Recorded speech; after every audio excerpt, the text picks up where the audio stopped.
Ishee walitti deebineetiin jirra.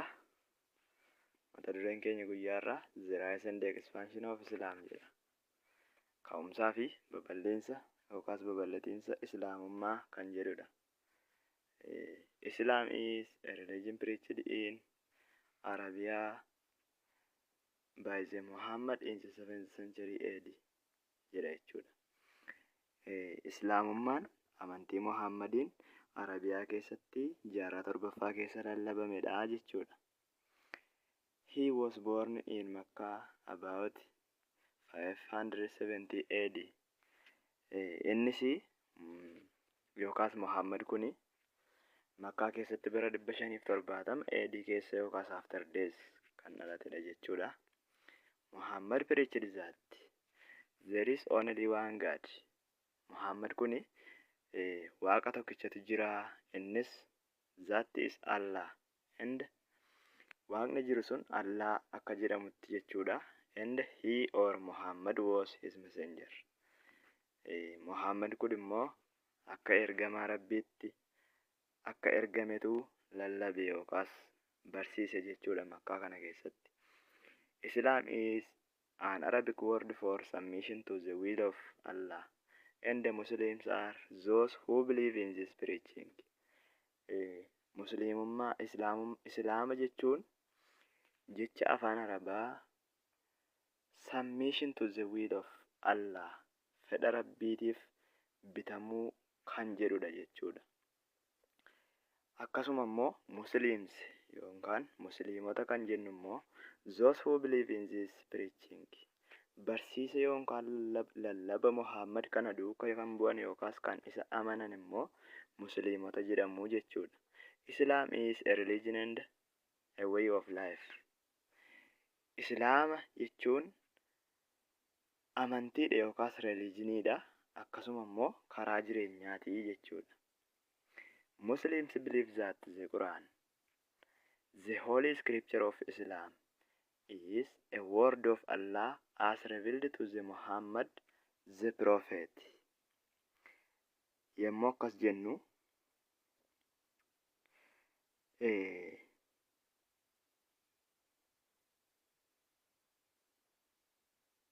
Islaamummaan amantiidha inneerra, akkasumallee karaa jireenyaati inneerra. Musliimotni Quraanni jecha Rabbii akka ta'e caaffata qulqulluu Islaamummaa kan gara Muhammaditti buufamedha jedhanii amanu jechuudha. Quraanni kuni caaffata qulqulluu Islaamummaa kan gara Muhammad yookaas nabiyyi kanatti kan buufamedha jedhanii amanuu jechuudha. Muhammad began his preaching in Makkah around 610 AD and gathered around him a small community of followers. Egaa naannoo bara 610 AD'tti Muhammad lallaba isaa kana Makkaatti jalqabee hordoftootni uummata muraasatu naannoo isaatti walitti qabame jechuudha. Gathered around him a small community of followers. Hordoftoota uummatoota yartuutu yookaas muraasatu naannoo isaatti walitti qabame. Soon the Quraysh Arabs and the wealthy merchants in Mecca considered his teachings as a threat to their privilege. Boodarra garuu Quraashonni Arabaatii fi daldaltoonni sooreyyiin Makkaa barsiisuma Muhammadiin kana akka waan mirga isaaniitiif balaa ta'etti ilaaluu jalqaban jechuudha. Warri Quraashota Arabaatii fi wealthy merchants yookaas daldaltoota sooreyyii Makkaa keessa jiraataniin barsiisni isaa kun akka mirga isaaniitiif yookaas privilege isaanii kanaaf akka balaatti ilaalame jechuudha isaan biratti. There was a fear that Mecca might lose its importance as the center of traditional religion because of the new preaching. Sodaa akkamiitu ture kan jennuufi warri Quraashotaa kun egaa barsiisa isaa kana jibbaniiru yookaas barsiisa Muhammadiin kana akka wanta inni mirga isaanii dhiibuutti ilaalaniiru jennee sababa barsiisa haaraa kanarraa kan ka'e makkaanii barbaachisummaa ishee isa akka giddugaleessa yookaas giddugala amantaa aadaa taate tajaajilaa jirtu kana ni dhabdi jedhanii sodaachaa turan jechuudha. Giddugaleessa amantaa aadaa ta'uunsee akka kanatti barbaachisuunsee kuni irraa fudhatama yookaas lost ta'a jedhanii sodaa qabu jechuudha. There was a fear that Mecca might lose its importance as the center of traditional religion because of the new preaching. The annual pilgrimage to the Kaaba or Holy Shrine in Mecca by Arabs from all over Arabia has been a source of considerable income for the merchants of Mecca. Egaa imalli gara Ka'aabbaatti taasifamu kuni kan waggaadhaan gara Ka'aabbaatti taasifamu warra daldaltoota kanaaf imalli waggaadhaan gara Ka'aabbaa yookaas Hoolii Shariiniin Makkaatti Araboota Arabiyaa hundaan taasifamu daldaltoota Makkaatiif madda galii barbaachisaa yookaan guddaa ture jechuudha. Gara Ka'abbaa yookaan iddoo qulqullooftuu Hoolii Shariiniin Makkaa keessatti bakka argamtu bakka qulqulluu kanatti Araboonni Arabiyaa irraa waggaadhaan dhaqaniitu ayyaaneffannaa godhatu jechuudha. Iddoon kun immoo yeroo dhaqamu konsamshiniin jira waan ta'eef daldaltoota sanaaf immoo akka madda galiitti fayyada jechuudha. Egaa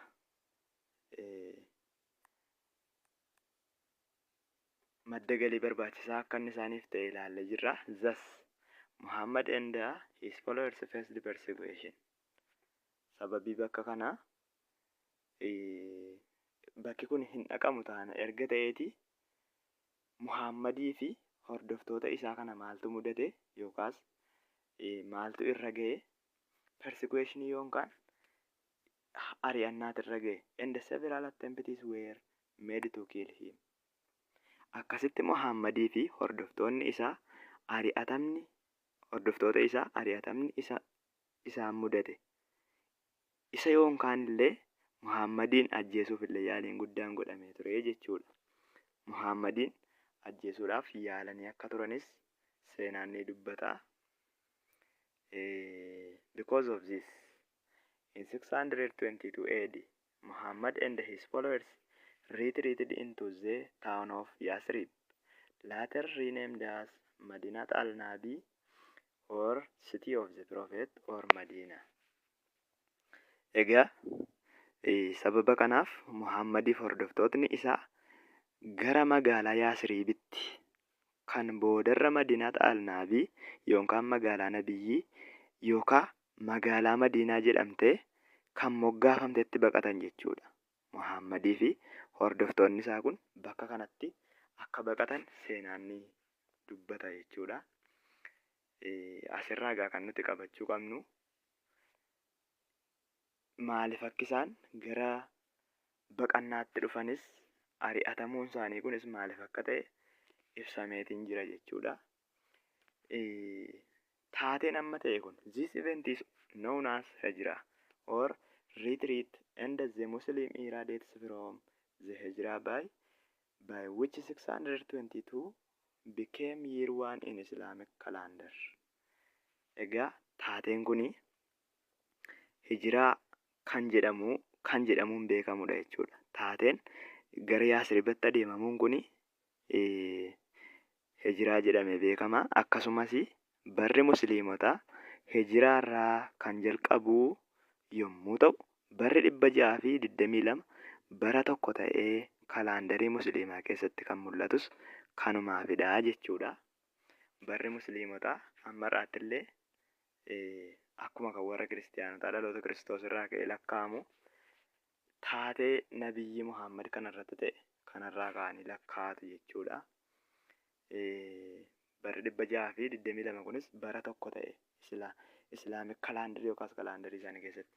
The inhabitants of Medina came to be known as the Ansars or helpers, and those who undertook the hijrah were known as muhajiran or immigrants jedha jechuudha. Kunis jiraattotni Madiinaa gargaartota jedhamuun beekamu. Ansars warri jennu kun gargaartota jedhamu jechuudha. Warri hajiraan immoo godaantota jedhamu. Muhaajiraanonni kun godaantota akka jedhaman yookaas immiigiraant akka jedhamanii akka beekamantu seenaan lafa kaa'a jechuudha. Inni kan biraan these two groups formed the Sahaba, the companions of the prophet. Gartuun lamman kuni sahabaa yookaan hiriyoota nabiyyii uuman jechuudha. Gareen ammaa kun lamaan Ansars yookaas gargaartota nabiyyii warri jennuuf muhaajiraan yookaas immiigiraant warri jennu yookaas godaantotni kun lamman walitti dhufuudhaan gartuu sahabaa jedhamu yookaan hiriyoota isa umuriidhaan hiriyaa jedhamutu hin taane walitti dhufeenyaan gwaaddanyaa isa jennu kana kan ta'e sahabaatu uumame jechuudha. Kanarraa kan ka'e immoo they formed the ummah or community of Muslims. Sahabaan kunii yookaan warri hiriyoota nabiyyii kun immoo walitti dhufuudhaan ummaa yookaan community of musliimii kana uumanii jechuudha. Ummaan hawaasa musliimaatii jechuudha. Inni kan biraani Muhammad created rules that governed and united Muslims. Muhammad kun egaa seera musliimota hoogganuu fi tokkummeessuu ni uume jechuudha. Seera musliimota tokko taasisuu fi bulchuu Muhammaditu baaseef jechuudha yookaas tumeef. In 638 after fighting battles with the Quraysh and their allies, Muhammad victoriously entered Makkah jedha jechuudha. Bara 630 AD Quraashotaa fi michoota isaanii waliin lola ta'e sana yookaas Quraashotaaf warra michoota isaanii yookaan their allies waliin lola ta'e keessatti Muhammad injifannoodhaan Makkaa seenee jechuudha. He rededicated the Kaaba to Allah and it became the most holy place in Islam. Muhammad kun egaa injifannoodhaan erga gara Makkaatti galee innumti yookaas nabiyyiin kun Kaabaa yookaan bakka qulqulluu Makkaa keessatti jirtu sana irra deebi'ee yookaas rededicated Rabbiif kan kenne yoo ta'u isheenis bakka islaamummaadhaaf baay'ee qulqulluu taate jechuudha.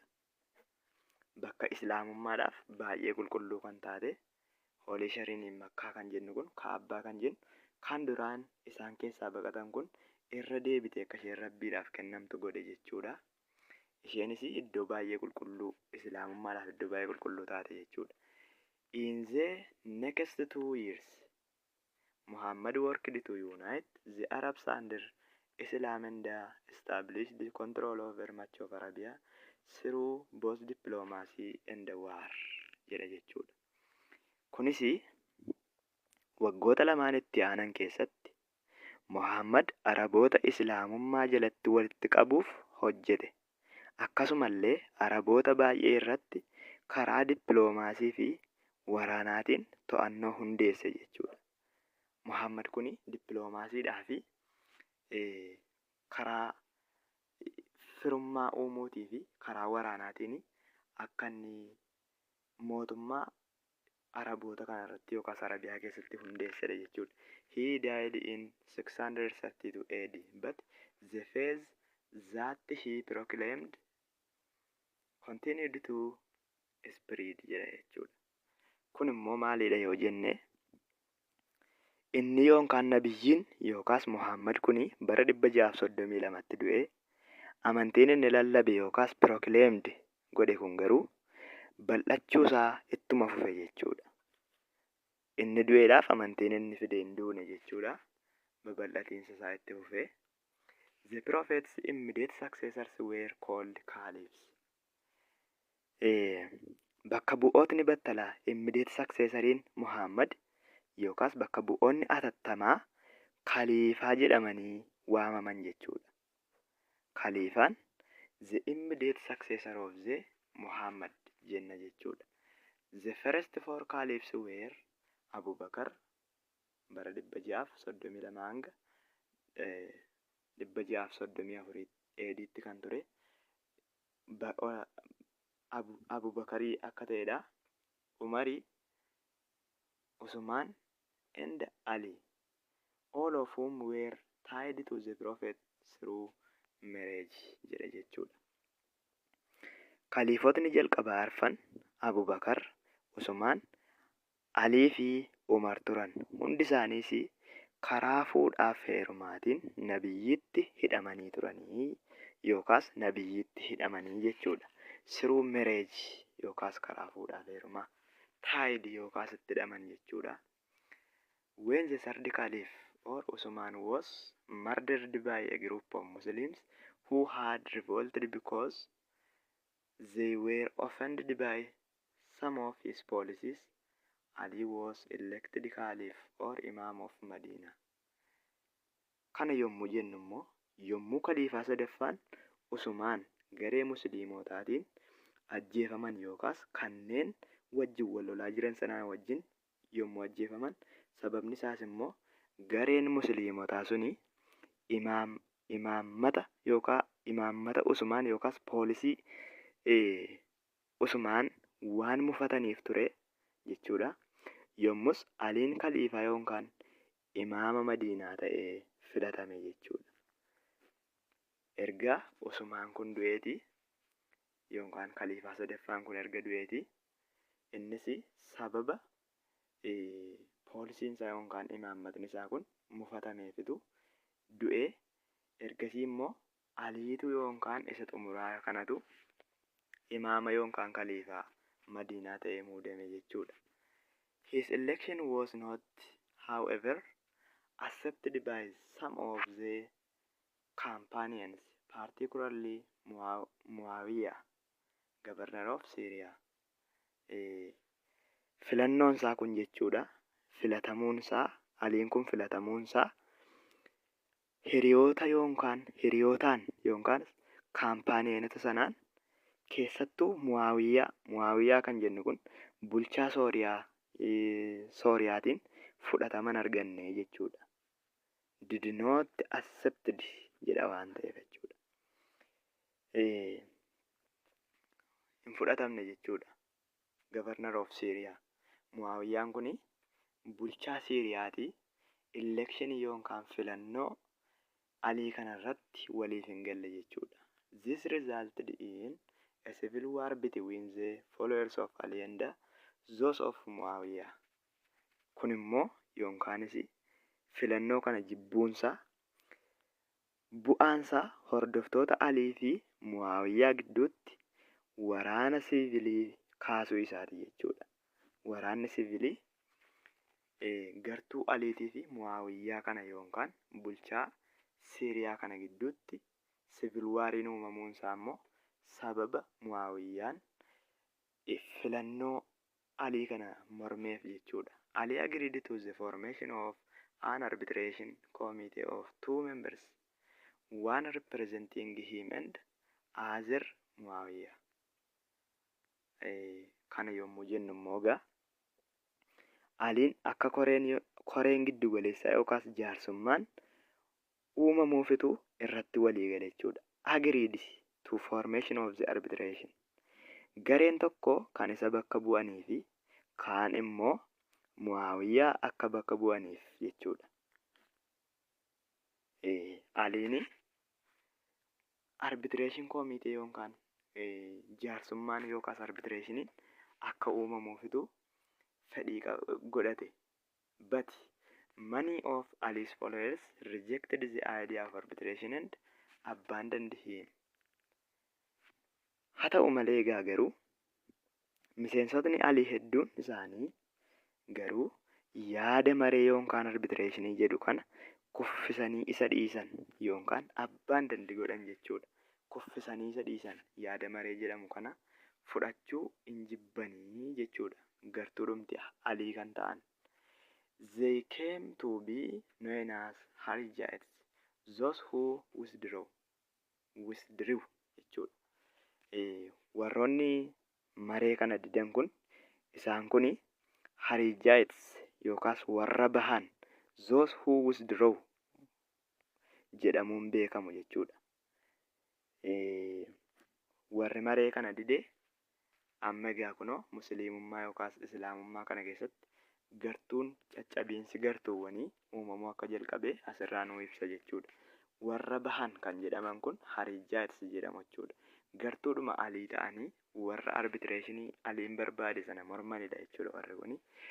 They at the same time revolted against Muawiyah. Eventually, Ali was murdered in 661 AD by the followers of Muawiyah jedha jechuudha. Kunis gareen musliimotaa tokko Muhammad dhiifama yeroo wal fakkaatutti Muawiyyaa fincilan jechuudha. Warri Harijites kun at the same time revolted the Muawiyah yookaas Muawiyyaa fincilanii dhuma irrattis yookaas eventually Aliin hordoftoota Muawiyyaatiin bara 661 ni ajjeefame jechuudha. Mardaddi ta'e. Aliin kun du'eera jechuudha. Gartuu yookaas hordoftoota Muawiyyaatiin bara 661 AD yookaas after days kana keessa du'e jechuudha. Before his death, the Prophet had practiced and indicated that governing the community should be based on shura or mutual consultation. Kanammoo yommuu jennu egaa innis du'a isaa dura nabiyyiin yookaan pirofeetiin bulchiinsi hawaasaa shuraa yookaan wal gorsuu yookaas wal quunnamuu irratti hundaa'uu qaba jedhee ture.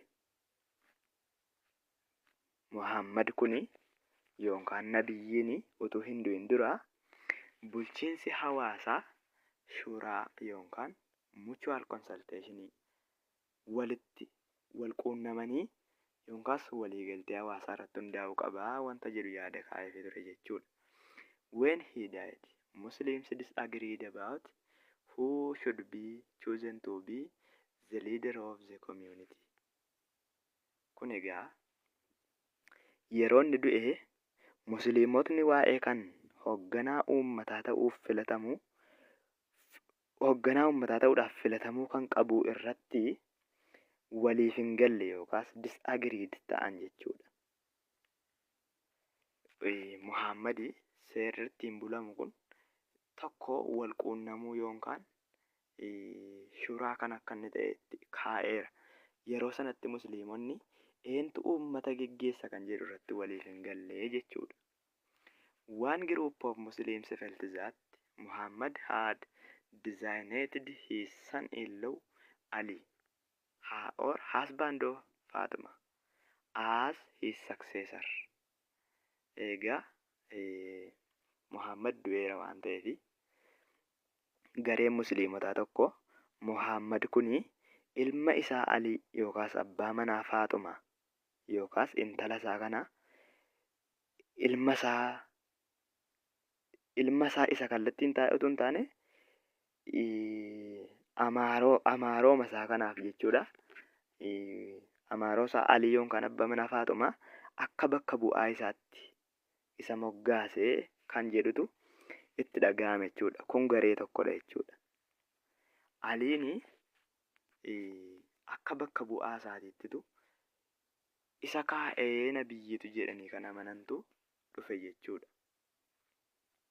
Successor yookaas bakka bu'aa jechuudha.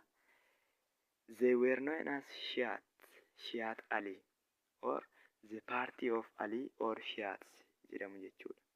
Warreen gartuu kanaa kun egaa isaan kun Shi'at Ali yookaas dhaabota yookaan gartuu Ali Shi'aatota jedhamuudhaan beekamu jechuudha. gartuun yaada ammaa kanarratti walii galan shiyaatii jedhamu jechuudha. Amma ammaatti kan ilaalle egaa gartuun Islaamaa ammumayyuu bakka lamatti akka qoodamedha jechuudha. Innis harjaatsidha, shiyaatiin akka inni dhufedha jennee ilaaluu dandeenya. The Shiites or Shiites rejected the consensus of the community and replaced it with the doctrine that there was in every age an infallible Imam to whom alone Allah entrusted the guidance of humankind jedhan jechuudha. Kunis egaa shiyaatiin waliigaltee yookaan consensus yookaas agreementii uummataa kana ni didan. Waliigaltee isa Muhammadiin utuu hin du'in dura uummatni yookaas geggeessummaan uummataa shuraa irratti geggeeffamu shuraa irratti haa hundaa'u jedhe kana shiyaatotni kun hin didan jechuudha. Yaada kanas doktariiniidhaan bakka buusanii innis imaamni hin dogoggorre umurii kam irrayyuu jira kan rabbiin qofti qajeelfama dhala namaa imaana itti kenne jedhan jechuudha. Umuriidhuma kamirrayyuu imaamni hin dogoggorre kan rabbiin qajeelfama ilmaan namaa infallible yookaas kan hin dogoggorre jira jedhanii jechuudha. Kanaaf yaada nabiyyiin utuu hin du'in dura jedhan irraa kufaniiru jechuudha. They preferred the term imaameti to caliphate and imam to caliph. Kun egaa isaan kun yookaas shiyaatonni jecha imaameetii jedhu kana gara kaalifeetii fi imaama gara kaliifaa jedhu filatan jechuudha. Imaamni kan isaanii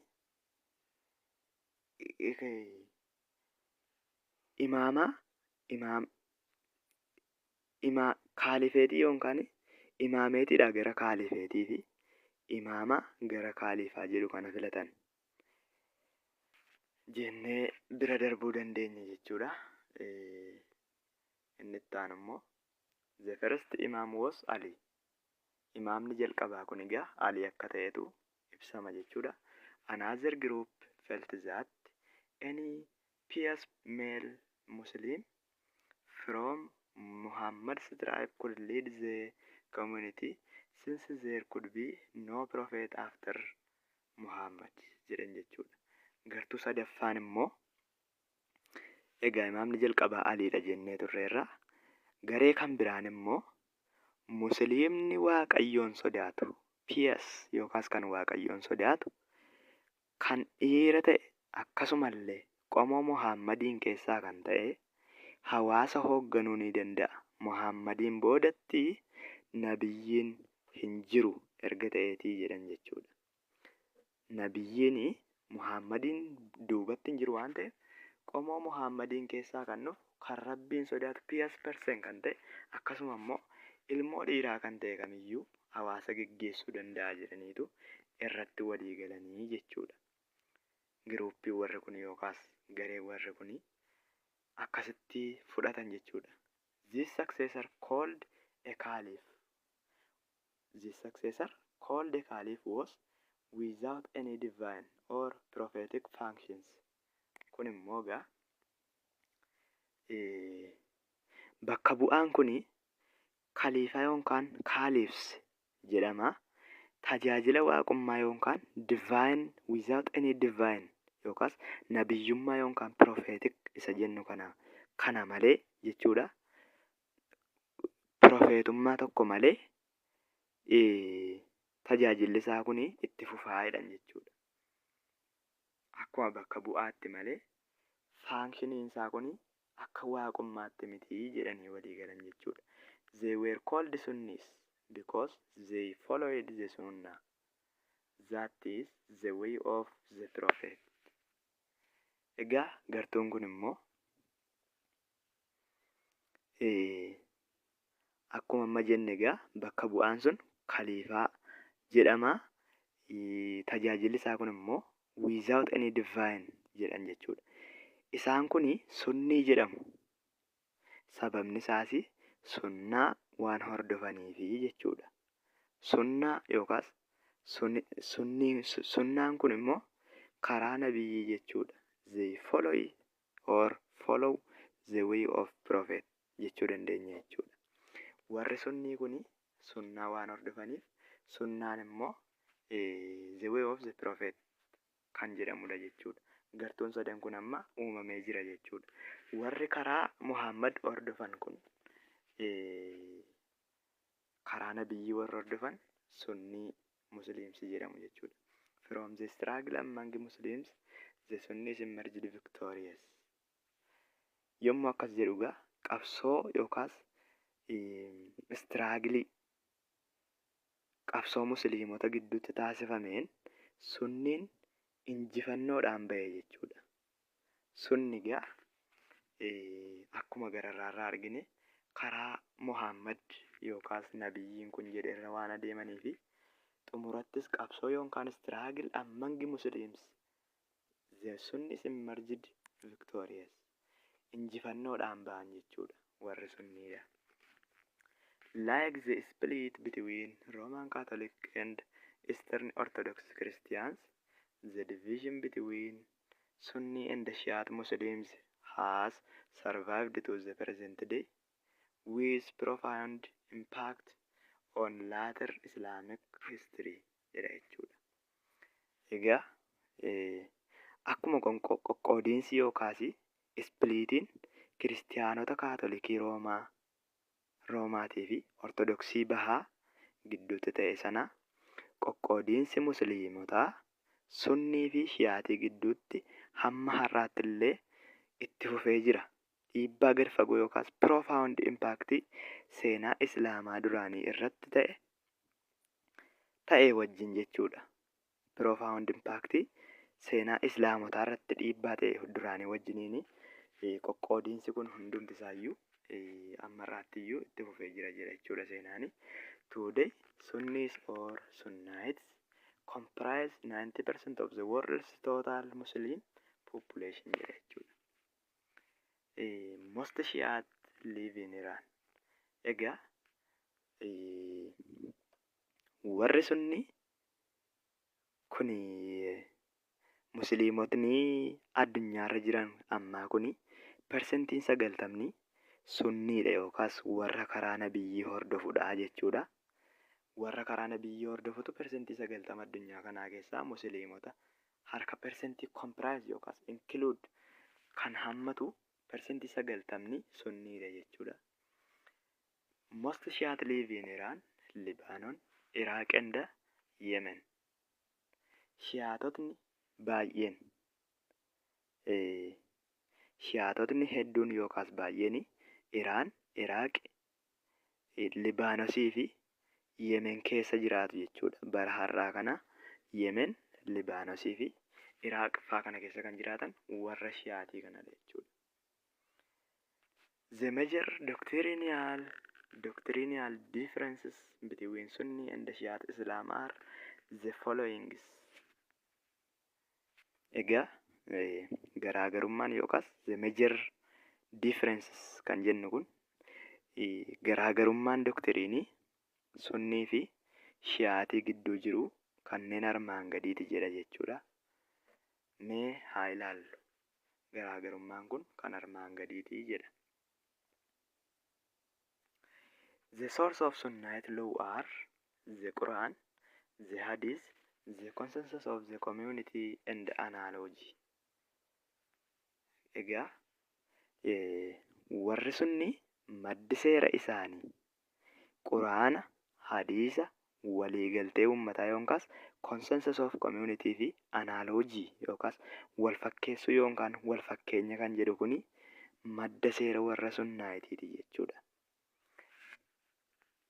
Kan warra sunnaayiti Hadiisa, consensus of community darbee Quraanaa analogy yookaas walfakkeenya jechuudha.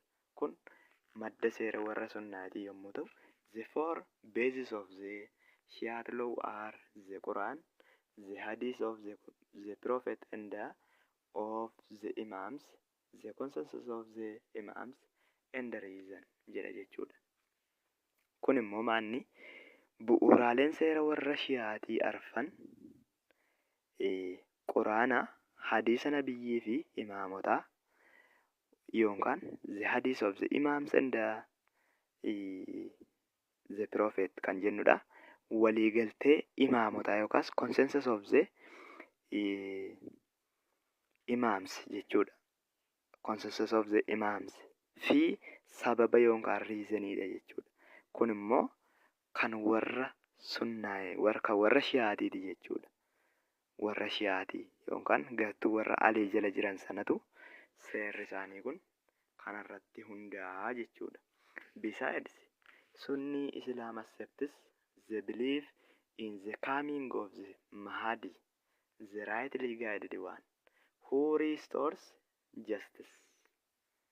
Kana yommuu jennu immoo kana malees yookaas besides Islaamummaan sunni dhufaatii yookaas coming of Mahdi yookaas dhufaatii Mahdi yookaas sirriitti kan qajeelchu rightly guided one kan qajeelchu tokko yookaas kan haqa deebisuu ni dhufa jedhaniitu amanu jechuudha. Kan haqa deebisu kun ni dhufa jedhaniitu warri sunnii kun akkasittiin amanuu jechuudha. Mahdiin kun rightly guided one sirriitti kan qajeelchu kun yookaas haqas kan deebisu hin dhufa jedhanii amanuu jechuudha. Through the centuries, Mahdis appeared in various countries from time to time. Kun immoo jaarraa keessa Mahdis kun biyyoota garaagaraa keessatti yeroodhaa gara yerootti argameera jedhu jechuudha. Mahdiin kun yookaas haqa kan deebisu kun yeroodhaa gara yerootti biyyoota adda addaa keessatti akka inni argametu dubbatama jechuudha. The Harijites also developed into a religious sect and revolted against the caliphs. And central governments of the Umayyad and the Abbasid dynasties in Iraq, Arabia and Iran in the course of the 7th and 8th centuries jedha jechuudha. Kun immoo maalidha yoo jenne Mahdisiin kun kan warri sunnii kan seera yookaan haqa deebisudha jedhanii amanan kun dhufeera jenneerra. Akkasumas Harijaayitootni gara garee amantiitti yookaas religious sectiitti guddachuun mootummoota giddugaleessaa Umayyaadii fi Abbaasid Iraaq, Arabiyaa fi Iraan irratti fincila kaasan jaarraa 7ffaa fi 8ffaa keessa jechuudha. Jaarraa 7ffaa fi 8ffaa kana keessa warri Harijaayits yookaan qomoon warri Alii jalatti arbitreeshinii didan kun Abbaasidii daayinaastiidhaaf Umayyaad daayinaastii gidduutti isaan kana irratti fincila kaasan jechuudha. Jaarraa 7ffaadhaa fi 8ffaa keessa they insisted that anyone, even a black slave, could be elected as the head of the community if he had the necessary qualifications jedhan jechuudha. Kun immoo maali yoo jenne isaan egaa cimsanii kan isaan dubbatan insisted that cimsanii dubbatan namni kamiyyuu garbicha gurraacha illee yoo ta'e ulaagaa barbaachisaa ta'e yoo qabaate ulaagaa barbaachisaa kana yoo qabaate maal ta'uu danda'a yookaas head of the community ta'uu danda'a jedhan jechuudha. Piety, integrity and religious knowledge kana yoo qabaate ulaagaalee barbaachisan kana piety, integrity dhaa fi religious sectii yookaan ulaagaalee barbaachisaa kana yoo qabaate dabalataanis beekumsa amantii yoo qabaate akka itti gaafatamaa hawaasaatti akka filatamu dubbatan jechuudha. Kana kan dubbate warra Harijaayitiiti jechuudha. They also asserted that any guilty of a serious sin was an unbeliever and an apostate and should therefore be put to death put to the death kan jedhan kun warra ariijaayitotaa jechuudha. Akkasumas namichi cubbuu cimaa raawwachuun yakkamaa ta'e kamiyyuu jechuudha kan hin amannee fi gantuun du'uu yookaan ajjeefamuu akka qabu mirkaneessaniiru jechuudha. Warri ariijaayitotaa kun namni cubbuu hojjete, cubbuu cimaa kan hojjete guultii yookaas jeequmsa kan kaase akka inni du'uu qabu yookaan unbelieverii yookaas kan hin amannee fi apostate yookaan gantuun du'uu qaba jedhanii seera baasan jechuudha warri ariijaayitotaa. Nevertheless, the Harijites were not supported by the majority of Muslims because of their religious intolerance towards other Muslims. Kun immoo kanas ta'e sana Harijaayitootni Musliimoota baay'eedhaan hin deeggaramne. Sababni isaas waldanda'umsi amantii dhibuu isaati. Religious intolerance kun dhibuunsaa akka isaanii namoota baay'eedhaan hin deeggaramne isaan godheera jechuudha. Maaliif religious intoleranceetu jira waan ta'eef. Therefore, they remained minorities in the eastern lands of the Caliphate jechuudha. Muraasatuma ta'anii jechuudha. Sababni isaan deeggaramuu dhiisanii fi religious intolerance yookaas waldanda'umsa amantii waan hin jirreef jenneerra. Kanaaf muraasuma ta'anii yookaas minority isaanii qabatanii remained minority ta'anii lafa baha kaalifeetitti hafanii jechuudha. Lafuma baha kaalifeetitti hafan warri harijaayitotaa kun jechuudha. Remained eastern lands of the Caliphate in the Maghreb or northwest Africa. The Harijites had considerable followers among the Berbers who were dissatisfied with the oppressive Umayyad regime jedha jechuudha. Kun immoo maanni seerri Islaamaa jireenya guyyaa guyyaa Musliimoota addunyaa bulchaa, duudhaa Islaamaa, amala, naamusaa fi hariiroo maatii immoo ni miidhaa jechuudha. Kun maal jechuudha? Seerri Islaamaa kun jireenya guyyaa guyyaa Musliimotaa addunyaa kanaa ni bulcha jechuudha. Duudhaa isaa kan Islaamotaa, amala isaanii, naamusaa fi hariiroo maatii immoo ni miidhaa jechuudha. Seerri Islaamaa kun jechuudha.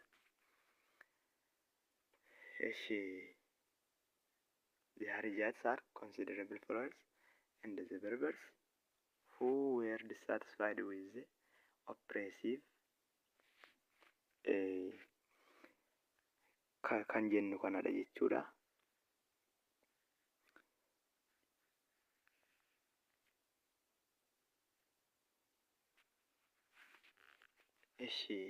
Islamic law governs the daily lives of the Muslims around the world, and Islamic traditions influence ethical behavior and family relations jenne jechuudha.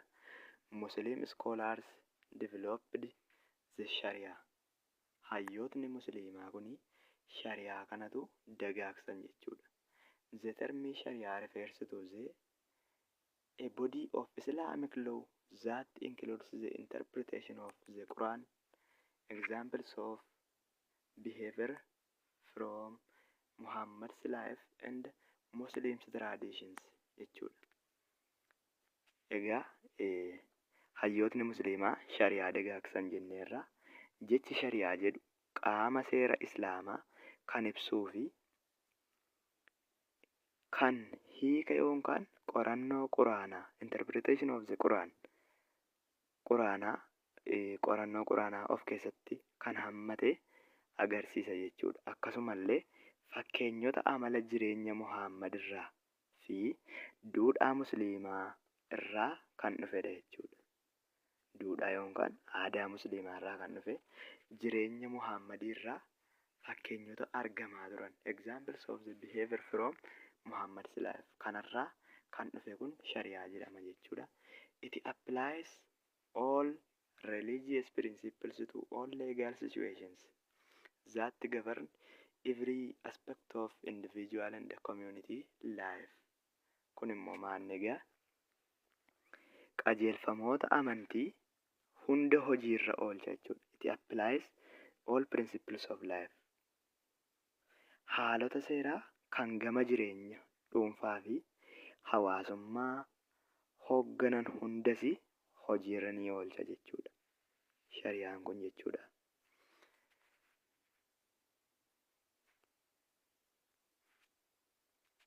Egaa Islamic religion also ensured spiritual equality of all Muslims and gave rights and protection to women.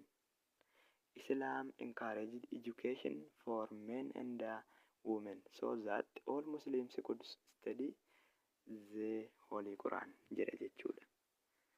Kun immoo egaa amantiin islaamummaa walqixxummaa hafuuraa yookaan spiritual equality musliimota hundumaa mirkaneessee mirgaaf eegumsa dubartootaaf kenneera jechuudha. Gave protection and rights to the women. Islaamummaan dhiiraaf dubartootaaf barnoota jabeesse yookaan encouraged education. Kanaaf musliimotni hundi quraana qulqulluu qo'achuu ni danda'u jechuudha. Barnoota isaaniif dagaagse yookaan jabeesse waan ta'eef dhiiraaf dubartii dheessoo gargar hin qoodin without discrimination of the sex kan jennu kana jechuudha. Musliima kan ta'e hundumtinu dhiiras ta'e dhalaa quraana qorachuu akka danda'u taasiseera jechuudha. In the course of the 8th and 9th century, different interpretations of what Islamic law should be were reflected in the emergence of different fiqh or schools of thought or ways of studying and practicing Islam jedha jechuudha. Kun immoo egaa quraana qorachuu namni hunduu hin danda'a jenneerra adeemsa jaarraa 8ffaatiif 9ffaa keessa fiqii yookaan mana barumsaa yaadaa school of thought kan jedhamu karaan ittiin islaamummaa qoratanii fi ways of studying Quran or Islam fi shaakaluu ni uumame jechuudha. Karaan islaamummaan ittiin shaakalamuu fi ittiin qoratamu fiqiin yookaan manni barumsaa yaadaa school of thoughtiin yookaan fiqiin kun ni uumame jechuudha. Boodarra ogaa maaltu ta'ee kan jedhuu fi within Sunni and Shia Islam there are 6 main schools of Islamic law: the Hanafi, Maliki, Shafi and Hanbali schools of thought belongs to Sunni Islam. The Zaydi and the Jafari are the 2 important Shia schools in Shiite Muslim countries. The Hanafi school is dominant in Turkey, Syria, Iraq, Central Asia, and northern India or Pakistan. The Maliki school has followers in North Africa, Muslim Spain, and Western and Central Sudan. The Shafi school is found in areas along the Indian Ocean from South Arabia and East Africa to Indonesia. The Hanbali was formerly dominant in Syria and Iraq, but now it is restricted or limited only to Saudi Arabia. In Ethiopia, the Shafi and the Hanafi schools of Islamic law are dominant. Kun egaa maalidha? Rise and expansion of Islam kan jedhu kana keessaa bahuuf sababa jennuu fi fiqiin school of thought, ways of studying and practicing Islam kan jennu kun karaan ittiin islaamummaan ittiin shaakalamuu fi hojiitti hiikamu fiqiin yookaan manni barnootaa yaadaa kun uumameera jechuudha. Egaa manni barnoota yaadaa kun ni uumame. Islaamummaa sunniif shi'aa keessatti manneen barnootaa 6tu jiru yookaas fiqii 6tu jiru. Hanafii, Maalikii, Shaafii fi Hanbaliin mana barumsaa yaadaa Islaamummaa sunnii kan ibsanidha jechuudha. Hanafii, Maalikii, Shaafii fi Hanbaliin warra arfan kun sunnii ibsu. Egaa Zayidii fi Ja'fariin kan shi'aatiiti yookaas shi'aatii biloongidi godhu yookaas ibsu jechuudha. Itoophiyaa keessatti immoo baay'inaan kan mul'atanii mana barumsaa Shaafii fi Hanafiiti jechuudha. Shaafii fi Hanafiitu Itoophiyaa keessatti bal'inaan mul'ata. Let we do the activity 4.3. Why did the Quraysh oppose the teachings of the Prophet Muhammad? Quraashonni maalifitu barsiisa Muhammadiin oppose godhan yookaas reflect godhan yookaan ari'atan kan jedhuu fi akkuma walitti ibsuudhaaf yaalle warri Quraashotaatii fi Wealth Merchants of the Mecca kan jedhamanii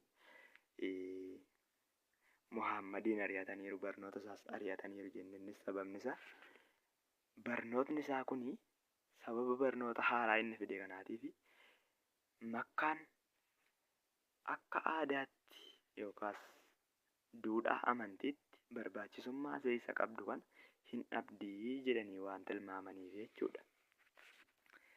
Gaaffii lammaffaatti yoo dabarru mention the different Islamic sects yookaas garee amantii Islaamaa kana garee amantii Islaamaa garagaraa kana mention godhi yookaas ibsi jedha jechuudha. There are 3 different Islamic sects jechuu dandeenya. There are 3 different Islamic sects. Those are Harijites. Harijites kan jennu kun warroota followerii yookaan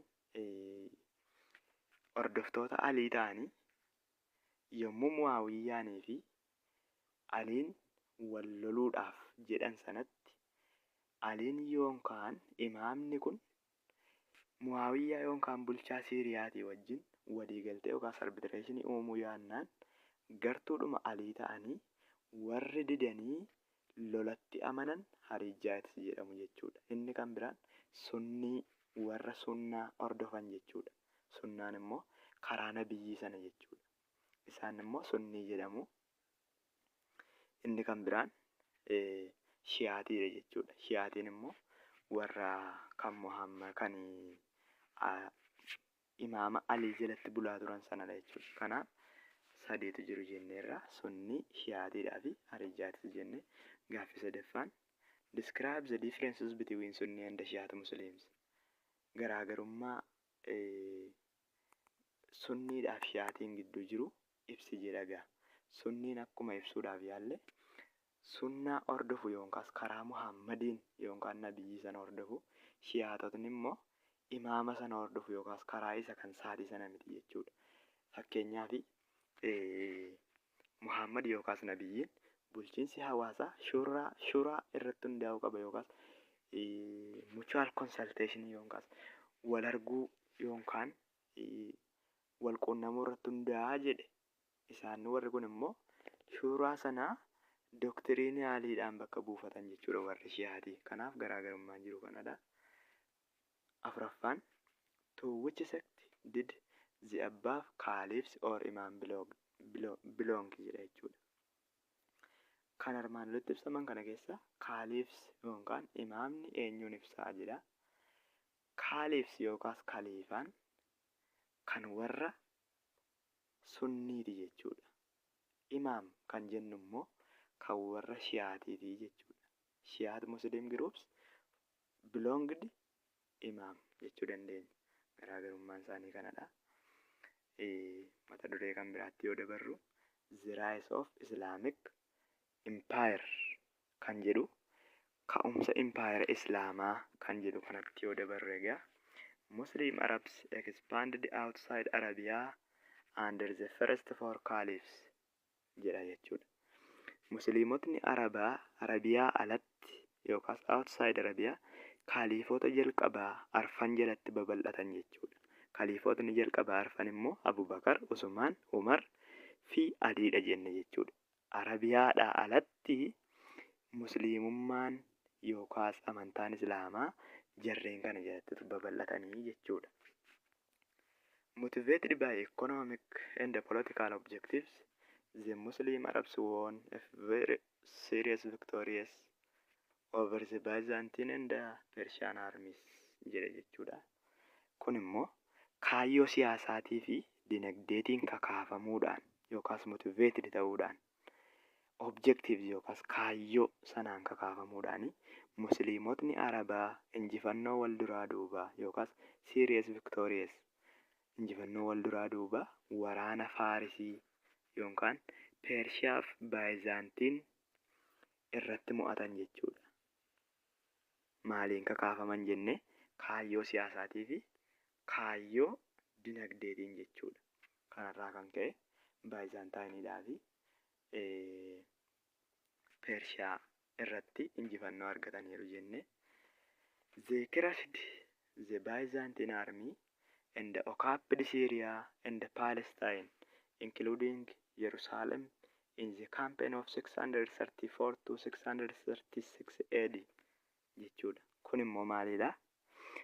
Isaan egaa waraana Byzantiniin hin caccabsan yookaas kirashdi gochuudhaanitu Siiriyaa fi Paalestaayiniin qabatan. Siiriyaa fi Paalestaayiniin immoo gara boqonnaa arfaffaa yookaas boqonnaa sadaffaa jalatti akkuma ilaalle the first Christian were Jews in Palestine and Syria akkuma jenne Byzantine army yookaan waraana warra Byzantine kana caccabsaniitu Paalestaayiniidhaaf Siiriyaa qabatanii jechuudha. Yerusaalemiinis immoo dabalatee duula bara 634 fi 636 AD'ttitu qabatanii jechuudha. Warri Islaamaa kuni akkasittiinitu jarreen kana kolonii isaanii jala galfachuu danda'anii jechuudha. Arab armies also occupied Byzantine Egypt between 639 and 642 AD jedha jechuudha. Kun immoo maanni akkasumas waraanni Arabaa Byzantine Egypt bara 636 fi 642 AD gidduutti qabatan jechuudha. Bara 639 fi 642 gidduutti yookaan guyyoota 3 gidduuttitu Byzantine Egypt kana qabatan jechuudha. The Battle of Qadisiyah in 637 opened the fertile lowlands of Iraq to Muslim Arabs jedha jechuudha. Kun immoo maanni lolli yookaas Battle of Qadisiyah. Lolli Qadisiyah bara 637 keessa geggeeffame lafa lalisaa yookaas sondaa kan warra Iraaq musliimota Arabootaatiif bane jechuudha.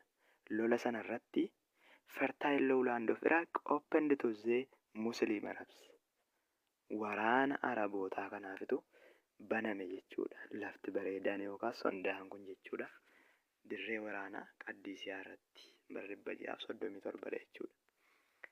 Egaa inni ittaan immoo akkas jedha. Muslim Arabs kan jennu kun egaa Seljuk Turkiidhaa wajjiniin wal fakkaatuu fi garuu tokko akka hin taane beekuun keenya barbaachisaa ta'a. Innis Muslim Arabs kan jennu kun Seljuk Turkiidhaa wajjin garaagarummaa hin qabaata. Warri Muslim Arabii kun gartuu aliirraa dhufanidha jechuudha. Seljuk Turkiin immoo warroota kan biroo yookaan Byzantiniin kiruuseedii warra geggeessan Seljuk Turkiidha jechuudha. Warri kun warra kiruuseedii geggeessan miti jechuudha walumaa galatti. From their military bases of Basra and Kufa, Arab armies penetrated the Iranian highlands jedha jechuudha. The last great battle at Nihawand 642 ended the Persian Empire jedha jechuudha. Kunis egaa lolli guddichi bara 642tti Nihawand irratti geggeeffame kuni impaayera Pershiyaatti xumura godhe yookaas ended the Persian Empire jedha jechuudha.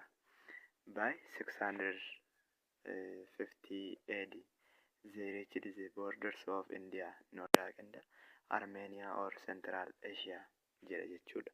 Kunis immoo maalidha yoo jenne bara 650tti daangaa Indiyaa yookaas borders of India kaaba Iraaqii fi Armeeniyaa yookaas giddu galeessa Eeshiyaa akka isaan ga'an seenaan ni dubbata jechuudha.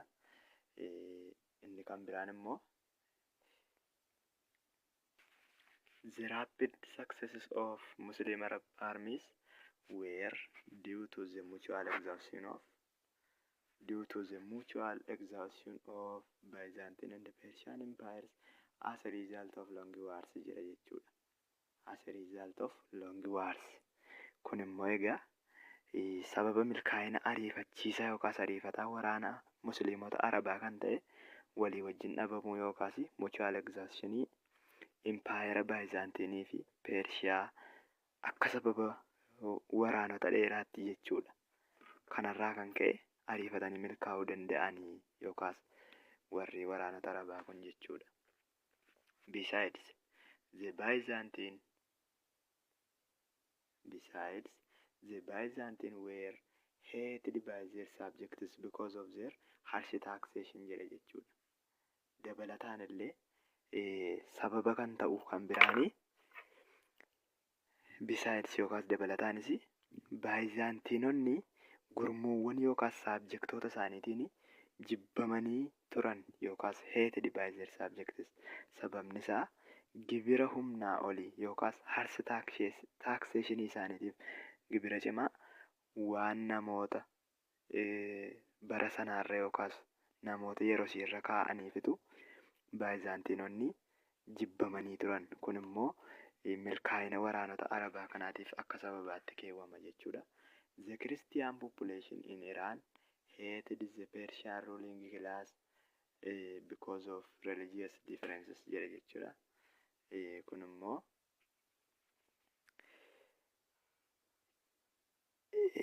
uummanni kiristiyaanota Iraan keessa jiraatanii gosa bulchiinsa Pershiyaanotaa jibban. Sababni isaas garaagarummaa amantii yookaas religious difference waan tureefidha jechuudha. Religious difference jiraachuun isaa kun immoo akka Byzantinonni jibbaman gosa bulchiinsa isaanii suni jibbamaa akka turedha jechuudha.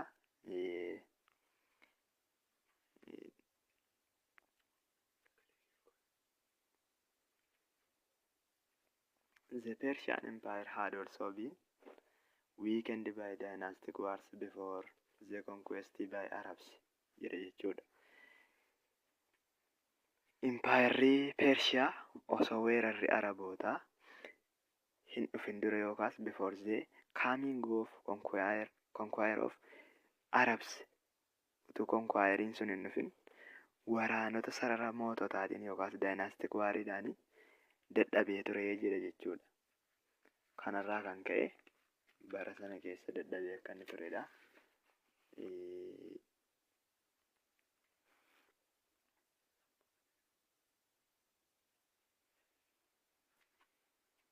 The sense of unity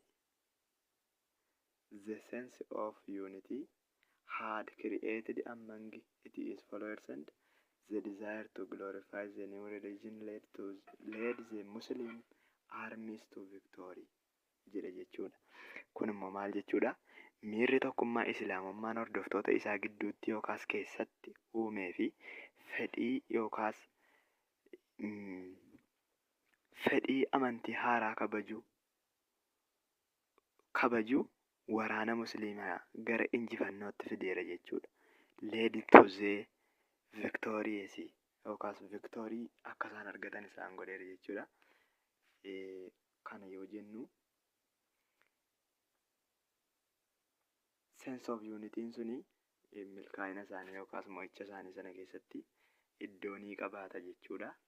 After the murder of Ali in 661 AD, Muawiyah founded a new caliphate called Umayyad 661 up to 750 AD jedha jechuudha. Kun immoo maalidha yoo jenne egaa bara 661 AD keessa Aliin mardardi ta'e yookaas erga inni du'ee booda Muhaawiyyaan kun yookaas mootiin Sooriyaa kun Siiriyaa kun Khaliifaa haaraa Umayyaad jedhamu hundeesse jechuudha. Khaliifaa haaraa founded godhe yookaas hundeesse jechuudha. Muawiyah was a member of aristocratic Meccan family of Umayyah from which the caliphate took its name. Kana yommuu jennu immoo egaa Muawiyyaan miseensa aristokiraasii Makkaa maatii Muawiyyaa maatii Umayyaa ture jechuudha. Kan khaliifaan maqaa isaa boodarra maqaa isaa kanarraa fudhatedha jechuudha khaliifaan kun.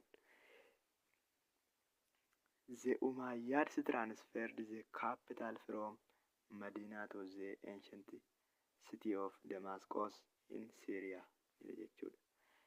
Umayyaad kun egaa Umayyaad magaalaa guddoo Madiinaarraa gara magaalaa guddoo duraanii Damasqoo kan Siiriyaa keessaatti dabarse jechuudha.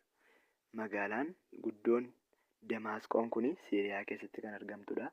Duraan magaalaa guddoon turte immoo Madiinaa waan turteef Madiinaarraa gara Damasqootti kan magaalaa kana geeddare Umayyaadidha jechuudha. Muslim Arab armies under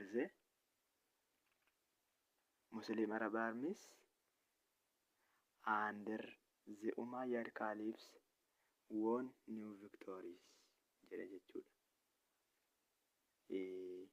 Geggeessummaa Khaliifaa Umayyaadiin yookaas waraanni Musliimaa Arabaa Khaliifaa Umayyaad jala jiru injifannoo haaraa injifate yookaas new victorious argate jechuudha.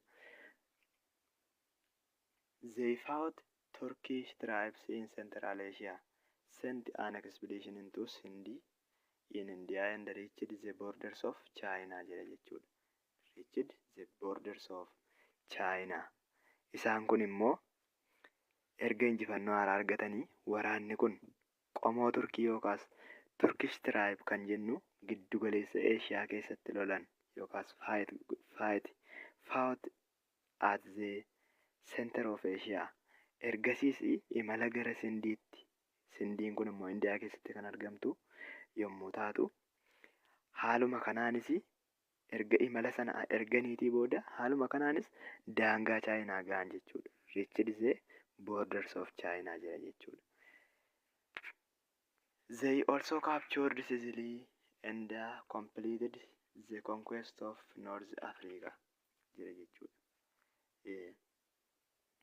Sicily in qabatanii akkasumallee weerara Afrikaa kaabaa kanas xumuratti godhan jechuudha.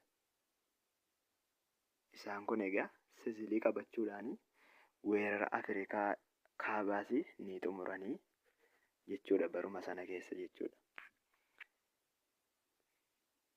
The Umayyads then invaded Spain in 711 AD. Bara 711 AD keessa immoo Spainiin akka isaan qabatanidha jechuudha. Umayyaadis kun bara 711 kana keessattitu Umayyaad kun dhaqee Spainiin koloneeffate yookaas qabatee jedha jechuudha. Within 100 years since the days of Prophet, Muslim Arabs established an empire that included enormous territory jedha jechuudha. That includes enormous or many territories jechuudha. Waggoota 100 keessatti within the 100 years nabiyyiin erga du'ee booddee Arabootni Musliimaa impaayera isaan hundeessan kun immoo daangaa bal'aa yookaas naannoo guddaa of keessaa kan qabu ture jechuudha. Enormous territory kan qabudha jechuudha. They brought many non-Arab peoples under their rule. They brought many non-Arab peoples under their rule. Araba kan hin taane hedduullee akka isaanii gara amantaa sanatti fidanidha jechuudha. Uummata araba hin taane baay'ee isaaniis bulchiinsa isaanii jalatti kan fidanii turanidha yookaas brought under their rule jedha jechuudha. Inni kan biraan immoo early Umayyads imposed a special tax on non-Muslims which was vital to support Arab troops or soldiers jechuudha. Kun immoo maalidha? Umayyaad jalqaba gibira addaa musliimota kan hin taane irratti kaa'ee ture yookaas irratti fe'ee ture. Kunis loltoota arabaa gargaaruuf gahee olaanaa kan qabu ture jechuudha. Vital roolii qaba jechuudha. Gahee olaanaa kan qabu ture jechuudha. Gibirri inni warroota araba hin taane kanarra kaa'e kunii jechuudha. They allowed Christians, Jews and Zoroastrians to practice their own faith and follow their own laws jedha jechuudha.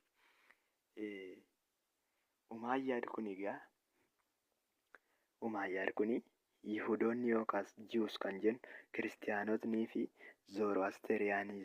Zoroastriyaanotni amantii mataa isaanii their own faith akka shaakalaniif seera mataa isaanii akka hordofaniifis heeyyamaniifi turan jechuudha. Umayyaad kun heeyyamaniifi turan. Zoroastriyaanizimiin kun amantaa warra Pershiyaati jechuudha. Pershiyaanotnis immoo harka warra kanaa jala galanii waan jiraniifi akka isaan amantaa isaanii kan hordofaniif seerri kan mataa isaaniitti akka isaan deebi'aniif seerri ba'eefii ture jechuudha. However, Arab tribes who settled in conquered areas in time formed a ruling class throughout the empire. Empire kana keessatti egaa waraanotni arabaa warri naannoo mo'atamte keessa jiranii empire kana keessatti bulchiinsa mataa isaanii baasan jechuudha. But to govern their empire, the Umayyads often relied on local officials jechuudha. On local officials. Haa ta'u malee waraanotni arabaa naannoo mo'ame keessa kan qubatan gita bulchiinsaa empire keessatti uumanii turanii jechuudha. Empire isaanii kana bulchuudhaaf garuu Umayyaad yeroo baay'ee qondaaltota naannoo irratti walii galu yookaas irratti hirkatu jechuudha. Umayyaad kun yookaas kaliifaan kun isaan irratti waan hirkataniifi mirgi kenname sun dhibbaa dhibbee warroota kennameef sanaaf eegamuu hin dandeenye jechuudha. Many non-Muslim played key role as officials and tax collectors, doctors, translators and tutors at a court.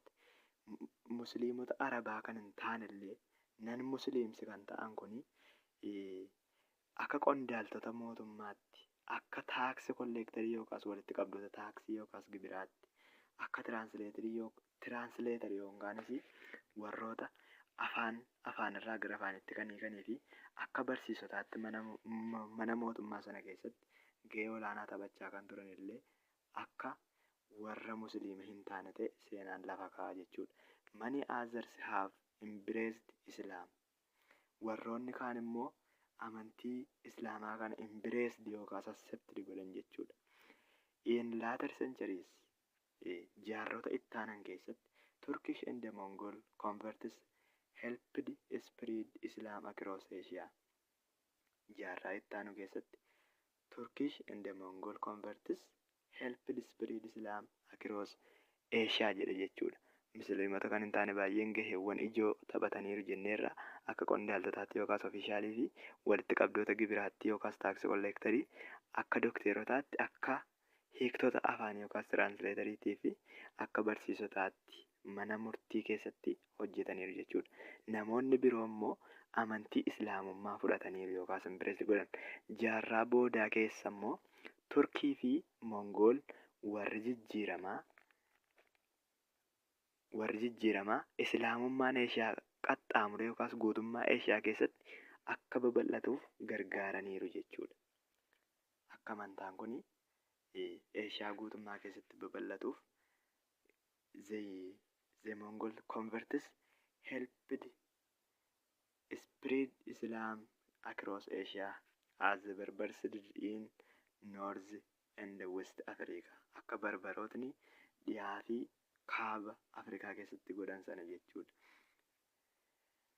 An enormous amount of wealth flowed into Umayyad hands in the form of tax and tribute jedha jechuudha. Kun immoo maal jechuudha?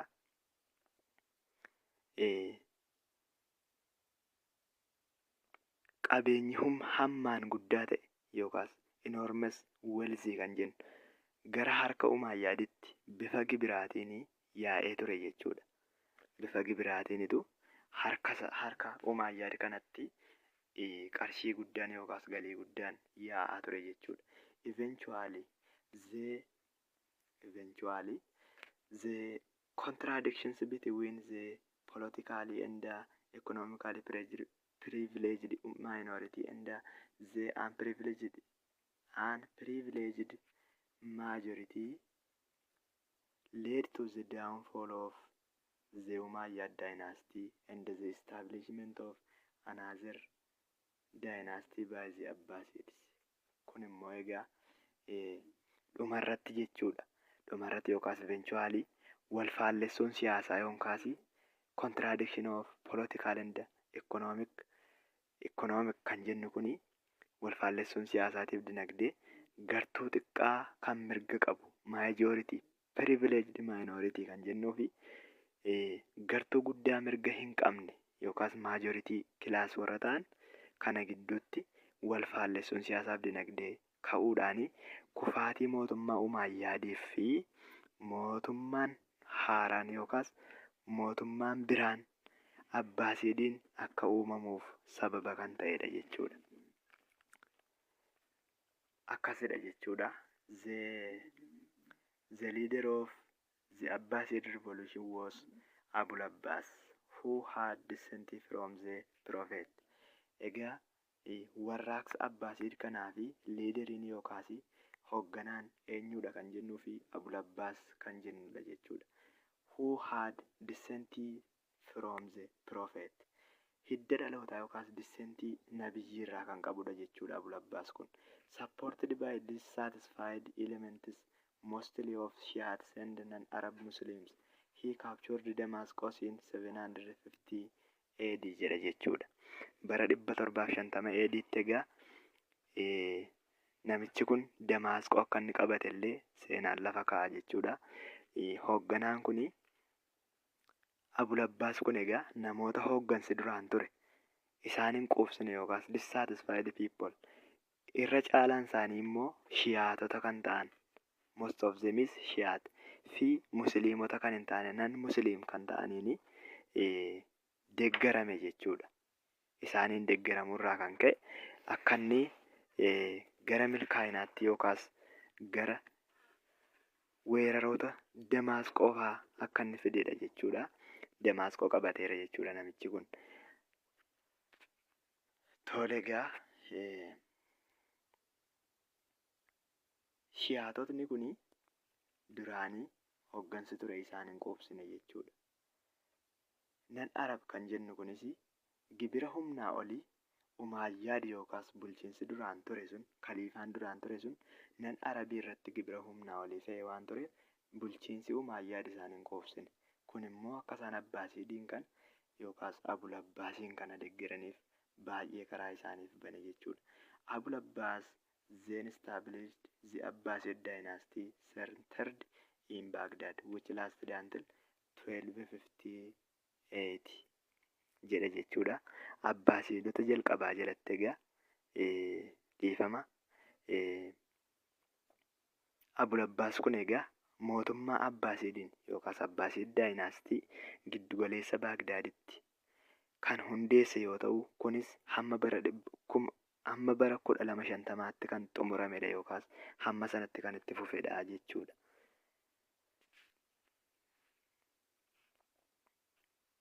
The Islamic Empire during the Abbasid Caliphate kan jedhu kun egaa bifa kaartaatiin kaafamee kan jiru yommuu ta'u amma under the early Abbasids the Arab military upper class lost its privilege. Discrimination against non-Arab Muslims ended. The Caliphate reached its greatest wealth and power, and Muslim civilization flourished jechuudha. Kun immoo Abbaasiidota jalqabaa jalatti yookaas eerilii Abbaasiid kana jalatti waraanni Arabaa gartuu olaanoon yookaas bara Umayyaadiin keessa gartuu olaanoo kan turanii mirga isaanii dhabuudhaan lost their privilege. Qoqqooddaan yookaas discriminationiin yookaan loogiin musliimota Arabaa hin taane irratti gahaa ture ni xumurame jechuudha. Warri nan musliim ta'anii Umayyaadiin jalatti akkam ta'a turanii qoqqooddiit irratti geggeessifamaa ture. Kaliifaan qabeenyaa fi aangoodhaan gita olaanaa irra ga'e jechuudha bara Abbaasiidiin kana keessa. Akkasumas qaroominni musliimaa ni dagaage yookaas Muslim civilization flourished jechuudha. Under the Abbasid dynasty yookaas mootii Abbaasiid jedhamu yookaas dynasty kana jedhatti jechuudha. Muslim civilization flourished. Qaroominni musliimaa hin dagaage. Arabic continued to be the language of the state, literature and science jechuudha. Kun immoo maanni afaanni Arabaa afaan mootummaa yookaas isteetii kan ogbarruu yookaas literaaturii fi saayinsii ta'ee ittuma fufe jechuudha. Akkasittiin itti fufe yookaas afaanni Arabaa kun iddoo olaanaa argachaa dhufe jechuudha. By 820 AD, the power of the Abbasids was so extensive that it was felt throughout the Islamic Empire jechuudha. Kun immoo maalidha yoo jenne egaa bara 820 AD'tti humni Abbaasiidotaa impaayera Islaamaa keessatti baay'ee bal'aa yookaas ekstensiivii waan tureefi itti dhaga'ameera jechuudha. Akka isaan jaboo ta'an kun itti dhaga'ameera. Nuti jaboodha jedhanii ofiin dhaadachuudhaaf illee sababa isaaniif ta'a jechuudha. However, by 920 AD, the power of the Caliph had already diminished jedha jechuudha. Egaa haa ta'uyyuu malee yookaas however bara 920 AD'tti aangoon kaliifaa ni hir'ate jechuudha. Diminished ta'e ni hir'ate yookaas gadi bu'e jechuudha. Akkuma kanallee there were internal and external factor for the gradual decline and collapse of the Abbasid Caliphate jedha jechuudha. Suuta suutaan yookaas gradual decline yookaas gad bu'aa dhufuu fi kufuu kaliifaa Abbasid kanaa fi sababoota keessaa fi alaatu jira jechuudha. There were internal problem and external problem jechuudha. Abbasid kun kufuudhaaf jechuudha. The internal factor was most important. Achuma keessaati immoo inni keessoon yookaas rakkoon keessoon internal problemiin kun baay'ee cimaa yookaas barbaachisaa ture jechuudha. The conquered people were exploited and overtaxed. Conquered people kan jennu yookaas rakkooleen keessoon warra baay'ee cimoodha jennee namoota mo'amanitti yookaas conquered people'itti itti fayyadamameera. Akkasumallee gibira humnaa oliitu irra kaa'ame yookaas overtaxed ta'an jechuudha. Kanarraa kan ka'e maal ta'an kan jedhu itti fufnee kan ilaalludha. This led to the rebellions and civil wars among clans and followers of different religious sects jedha jechuudha. This led to the rebellions yookaas fincila isa jennu kanarraa kan ka'e yookaas this leads to to'annoon kanarraa kan ka'e to'annoon Abbaasid naannolee impaayera adda addaatti caccabee jechuudha. Dhiifama rebellion yookaas kunis gosootaa fi hordoftoota garee amantii adda addaa gidduutti fincillii fi waraanni akka uumamu taasiseera jechuudha. Maaltu qoqqoodiinsi isaan godhan kun jechuudha. As a result, Abbasid control over the different regions of the empire fragmented as a result jedha jechuudha. Kun immoo maal jechuudha? Kanarraa kan ka'e as a result to'annoon Abbaasid naannolee empire adda addaatti caccabe yookaas fragmented yookaas gargar hirame jechuudha. Gargar caccabe hirame jechuudha. In Egyptii fakkeenyaaf Egyptii yookaas Gibxii keessatti, Pershiyaa keessatti, Tuuniziyaa, Maagreeb, Speen keessatti independent dynasties emerged. Moototni of danda'oon yookaas moototni walabaa ni uumaman jechuudha. Sababa aangoon kun gargar ciccitaa dhufeef jechuudha. Externally, the Seljuk Turkish from Central Asia expanded and established a vast empire jedha jechuudha. Warri amma argammaa qoqqoodamiinsi yookaas keessoodhaan akka ture haasofneerra alaan immoo yookaas externaalii Seljuk Turkootni yookaas Seljuk Turkiis giddugaleessa Eeshiyaa keessa kan jiraatan kun jechuudha. Giddugaleessa Eeshiyaa kanarraa ni babal'atanii akkasumas impaayera bal'aa hundeessan jechuudha. Impaayera bal'aa hundeessan.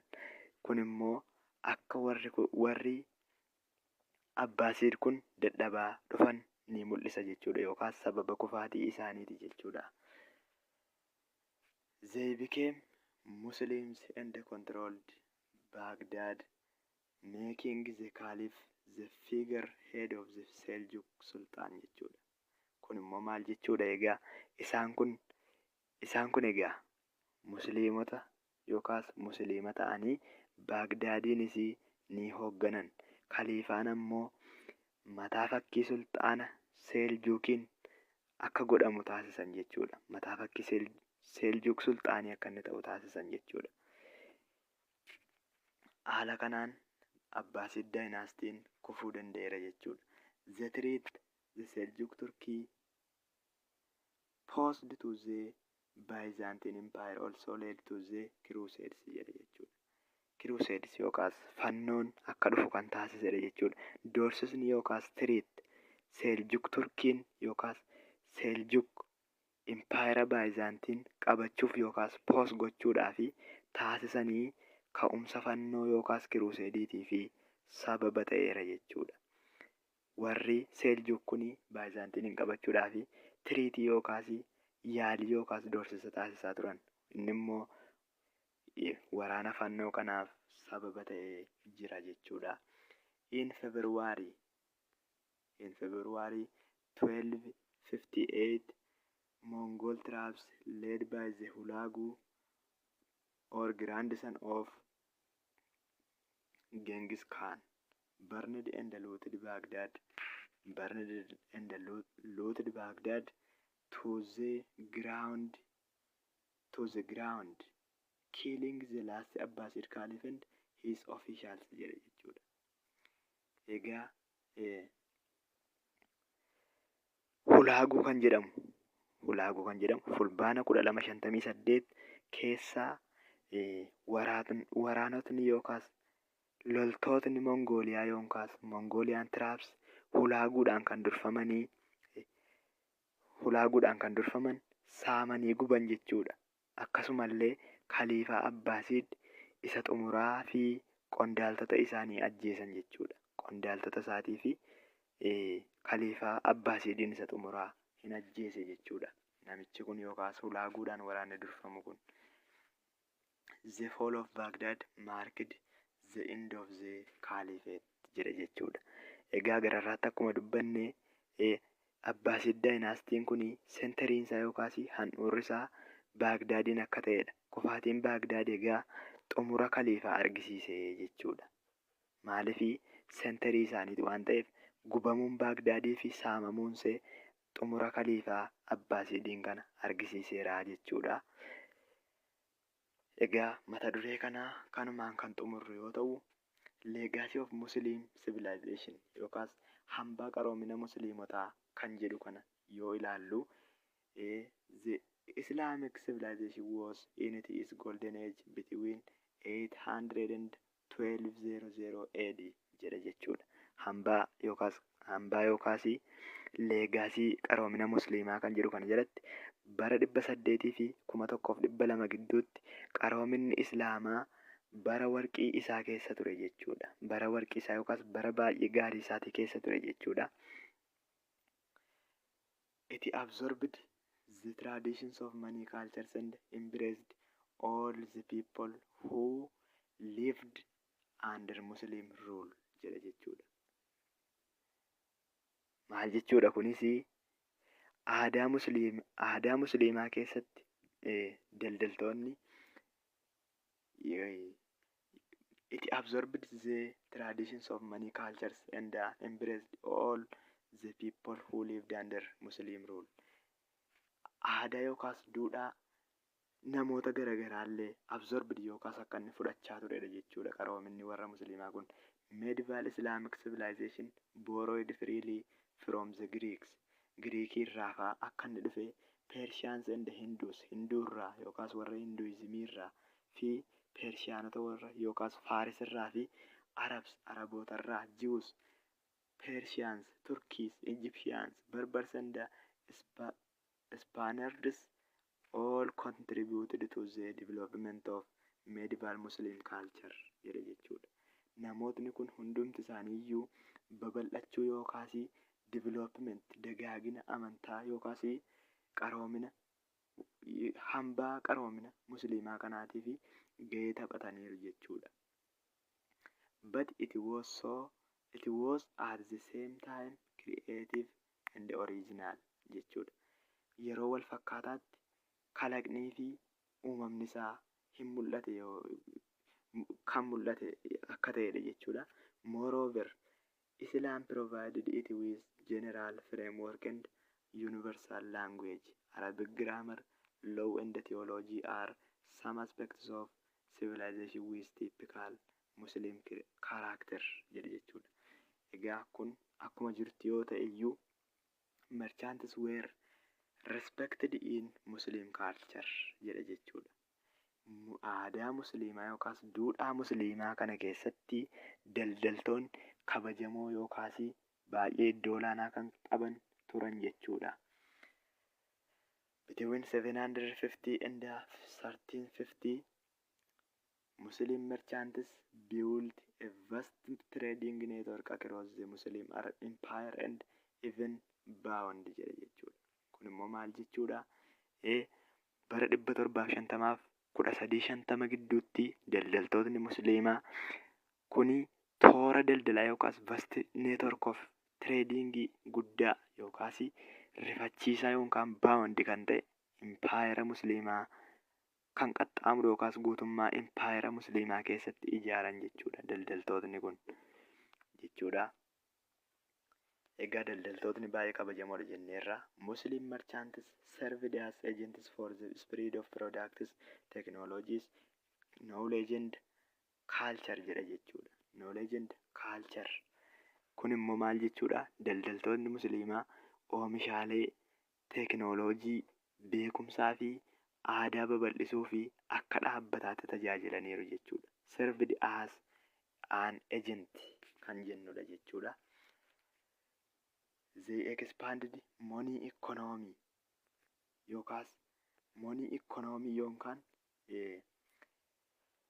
daldaltoonni kun egaa dinagdeen maallaqaa isaan kanaan yookaas daldaltoota kanaanii akka inni babal'atedha jechuudha. Money economy expanded by the merchants jechuudha.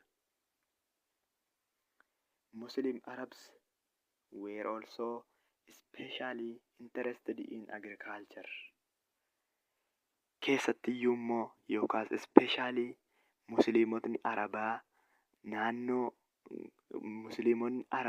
sana turanii fedhii qonnaa qabu turan jechuudha. Interested hin hawwan yookaas fedhii isaa qabu turan jechuudha.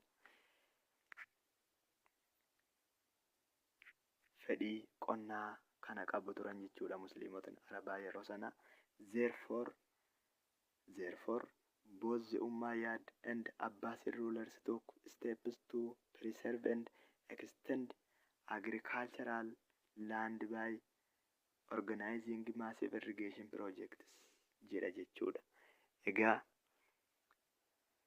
Kanaaf yookaas therefore hooggantootni lachan Umayyaa fi Abbaasiidii lafa qonnaa babal'isuu fi eeguudhaaf yookaas protect yookaas kunuunsuuf preserve gochuuf tarkaanfilee yookaas isteeppii fudhatan jechuudha. Kanas piroojeektiiwwan jal'isii yookaas irrigation projects guddaa qindeessuudhaan yookaas organize gochuudhaan kan hojjetan ta'uusaa seenaan lafa ni kaa'a jechuudha. Dabalataanis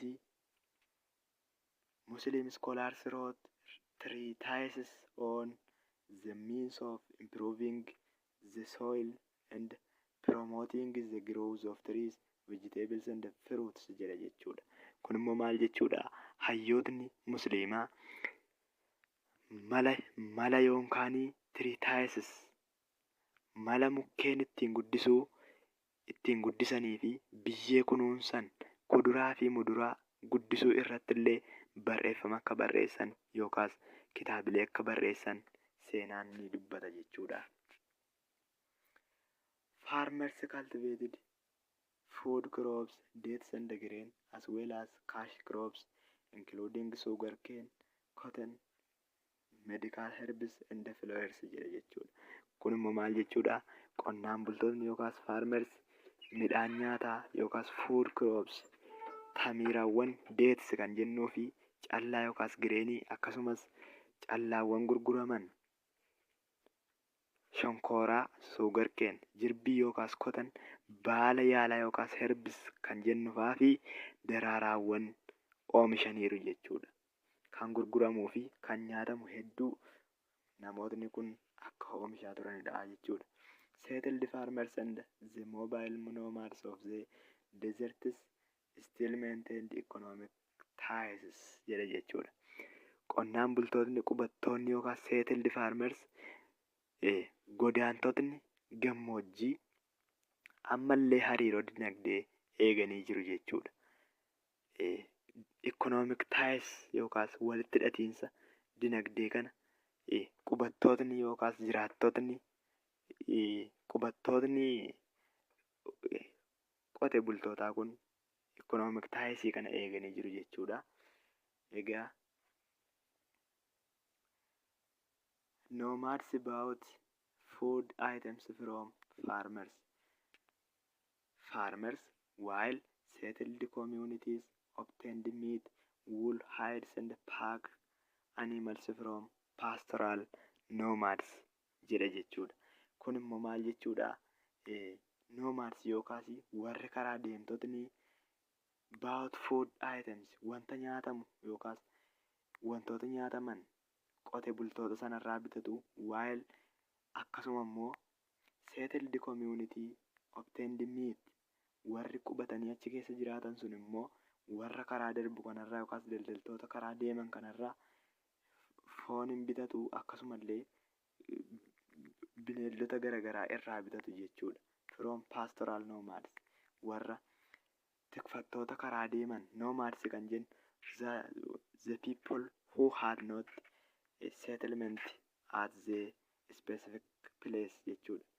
Great advances were made in the fields of mathematics, astronomy, botany, chemistry, medicine, history and geography in Islamic world jedha jechuudha. In Islamic world kana yeroo jennu egaa dirree herregaa yookaas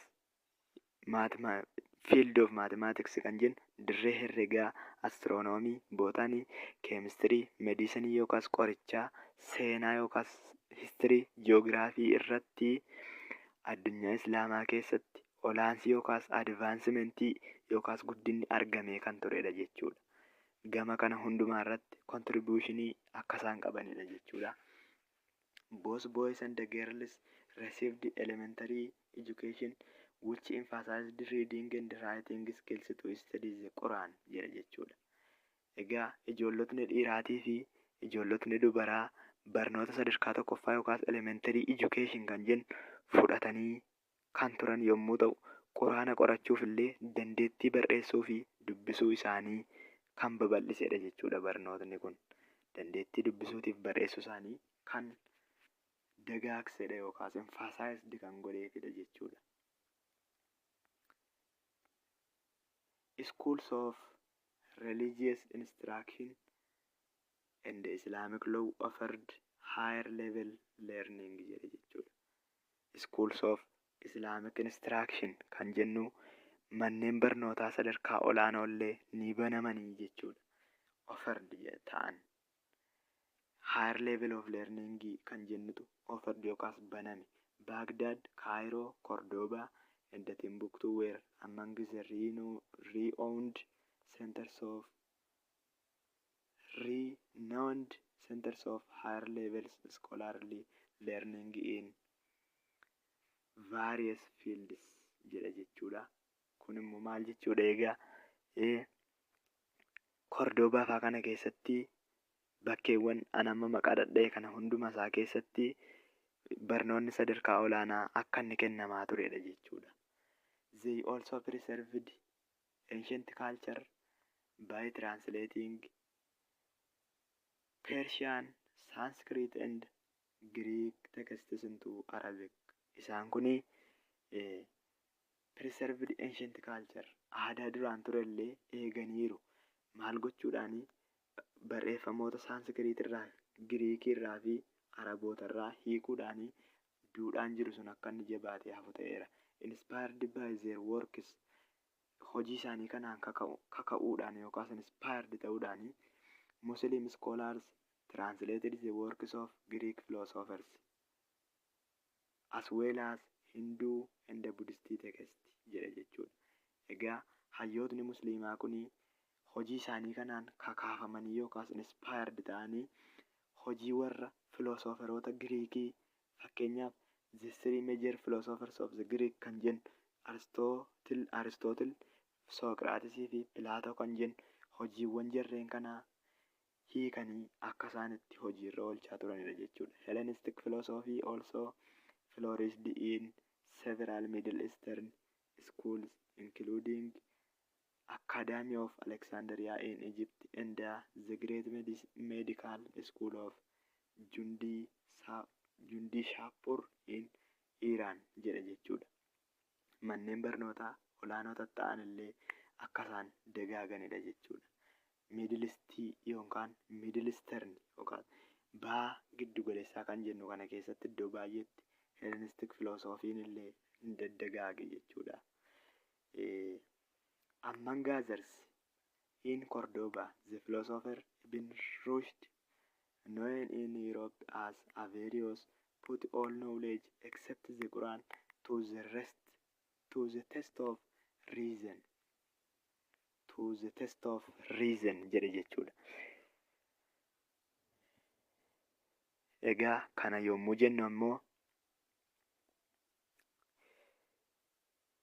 hunda keessaa yookaas among the others Kordobaa keessatti falaasamaan yookaan filosooferiin Ibn Rushd kan jedhamu Awurooppaa keessatti Averroes jedhamee kan beekamu beekumsi hundi sababa qormaataati yookaas sababa yaaliiti. Quraanaa alatti jedhee kan dubbatedha jechuudha. Baruma kana keessa jechuudha Ibn Rushd kun falaasama kana lafa kaa'ee jira jechuudha. Muslim mathematicians made important advances in algebra, plane and arithmetic, trigonometry and the geometry of planes, spheres, cones and cylinders jedha jechuudha. Hayyootni herregaa musliimaa kun egaa important advances ol ka'iinsa barbaachisaa algebraa keessatti plane and arithmetic gosoota geometry yookaas danaalee geometrii kan jedhame amma baratamu kana keessatti silindarii, koonii, rogoota garaagaraa, isfiirota garaagaraa irratti akka isaan ol ka'iinsa guddaa yookaas great contribution akka isaan godhanidha jechuudha.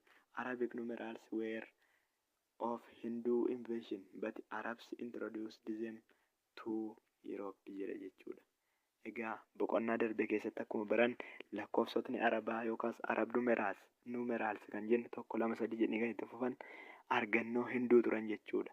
Desimaalii illee kan argate warra Indiyaa akka ture barannee turre. Arabootni garuu gara Awurooppaatti isa galchan yookaas introduced into the Europe jedha jechuudha. Muslim scholars introduced the decimal fraction jedha jechuudha. Amma immoo hayyootni musliimaa firaakshinii deesimaalii ibsuu jalqaban jechuudha. Firaakshinota deesimaalii ibsuu kan jalqabe warra hayyoota musliimaati jechuudha.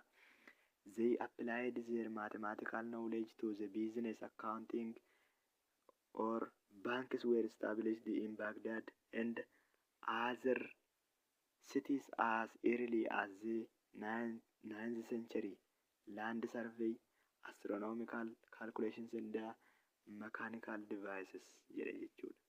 Jarreen kun egaa maal godhan kan jedhuu fi beekumsa herregaa isaanii kana gara hojiitti hiikuudhaan yookaas applied to the work gochuudhaan herrega daldalaa jalqabaa akka fakkeenyaatti immoo herrega daldalaa jalqabaa kana gara hojiitti hiikuudhaan akka fakkeenyaatti amma fakkeenyaaf gara jalqaba jaarraa salgaffaatti baankiin Baagdaadii fi magaalota kan biroo keessatti hundeeffameera jechuudha. Baagdaad kun egaa center of Abbasid dynasty akkuma jenne achi keessatti magaalota kana keessatti baankii yeroo jalqabaatiif akka hundeeffamedha.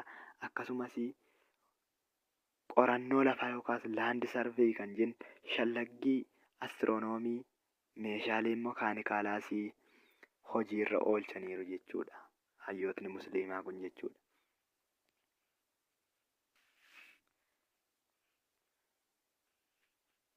In medicine and public health, Muslims built on the works of ancient Greeks jedha jechuudha. Kun immoo gama qorichaatii fi fayyaa hawaasaatiin musliimotni hojii Giriikota durii irratti ijaaraman built on the works of ancient Greeks jedha jechuudha. Qaroomina kanarratti wal fakkeenya akka isaan qabanii seenaan lafa ni kaa'a jechuudha.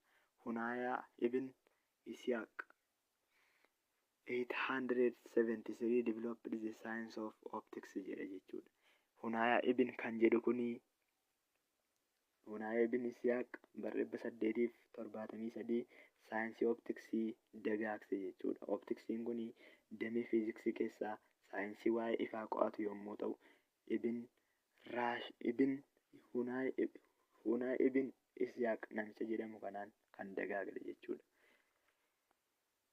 Inni kan biraan immoo physician studied botany and chemistry in order to discover curative drugs and remedying various poisons jedha jechuudha.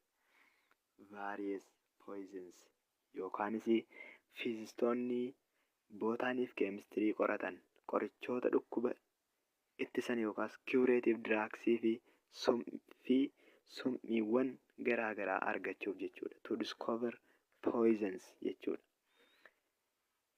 Inni kan biraan the government set up hospitals where injured and sick people could get treatment jedha jechuudha. Mootummaanis hospitaalota set up godhe yookaas hospitaalota garaagaraa kan dhukkubsatootni yookaas sick people kan ta'anii fi injured people yookaas miidhamtootni keessatti yaala argatan hin hundeesse jechuudha. Inni kan biraan immoo physician also traveled to rural areas to treat people who could not get into cities. Egaa baadiyyaarra deemanii hayyoonni qorichaa kuni gara baadiyyaa deemanii namoota gara magaalaa dhufuu hin dandeenyeef illee yaala kennaa akka turan yookaas tiriitimentii akka kennaa turan ni dubbata jechuudha seenaan. It was Muhammad al-Razi 865 up to 925 a leading Persian physician at Baghdad's chief hospital, who wrote many books on medicine, including his inventive study smallpox from measles jedha jechuudha. Kun immoo Muhammad al-Razi hoogganaan ogeeyyota fayyaa Pershiyaa yookaanis hoogganaa kan ta'e kuni hospitaala Baagdaaditti waa'ee dhukkuba busaa irratti qorannoo qaburraa yookaas inventive study kan jennurraa kan barreessee fi waa'ee qorichaas kan barreessedha jechuudha. dhukkuba busaa kanarratti waa'ee qorichaa yaadota qoratee qabullee namichi yeroo jalqabaatiif barreesse kun egaa kitaabota baay'ee waa'ee dhukkuba busaa kanarratti kan barreesse Muhammad Arraaziiti jechuudha. Another Persian physician, Ibn Sina, known in Europe as Avicenna, 1037 was a doctor to the Persian nobility. Persian nobility keessatti yookaas dookteriin kun Ibn Siinaa kan jedhamu kun Avicenna jedhamee Awurooppaa keessatti kan beekamu kun dookteera akka inni turedha jechuudha. His scientific writing was canon on medicine, which was medical encyclopedia translated into Latin and remained a standard textbook for European medical students until the 17th century. Amma jaarraa 17ffaatti Awurooppaa keessatti illee barattoota fayyaatiif amma ammaattiyyuu kitaaba kaa'ameefii jiru kanarraa baratamu ta'uu isaati jechuudha. Kitaabni namichi kun barreesse kaanonii sana keessatti kan kaa'amee jirudha jechuudha. Scientists and mathematicians have made great advances in the field of astronomy jedha jechuudha. Kun immoo saayintistoonnii fi ogeeyyiin herregaa dirree astiroonoomii keessatti bu'aa yookaas advaansii yookaan ol ka'iinsa guddaa qabu turan jechuudha. Great advancement qabu jechuudha. Muslims like other peoples thought that heavenly bodies affected the lives of people, cities and states. So many caliphs kept court astrologers as advisors jedha jechuudha. Kun immoo maalidha yoo jenne egaa jarreen kun yookaas musliimotni akkuma uummattoota kan biroo qaamoleen samii yookaas heavenly bodies jireenya uummataa magaalotaa fi mootummaa irratti dhiibbaa qabu jedhanii yaadan yookaas ta'u godhan jechuudha. Muslim scientists also used astrolabes or devices for measuring the height of stars and built primitive version of the telescope jedha jechuudha. Kun immoo maal jechuudha egaa saayintistoonni musliimaa meeshaa astrolabii jedhamu kan ol ka'iinsa yookaas hojjaa urjiilee safaruuf gargaaruu fi teeleskoppii fooyyaa yookaas primiitiif teeleskoppii jalqabaa kan hojjetanii fi fayyadaman ta'uu isaaniiti jechuudha.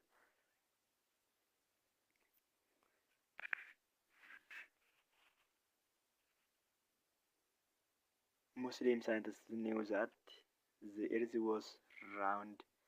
They observed the movements of the stars and the earth. Sochii lafaatii fi kan urjiileellee akka ilaalan ni dubbata seenaan. Muslim scientists knew that the earth was round and that it revolved around the sun long before Copernicus or Galileo jedha jechuudha. Saayintistoonni musliimaa lafti geengoftu yookaas raawundi akka taate aduuttis akka naannoftu yookaas revolved akka taatu Copernicus yookaas Galileo dura beekan yookaas knew that before the Copernicus jedha jechuudha. Inni kan biraan descriptive geography and history were favorable subjects. Muslim scholars read books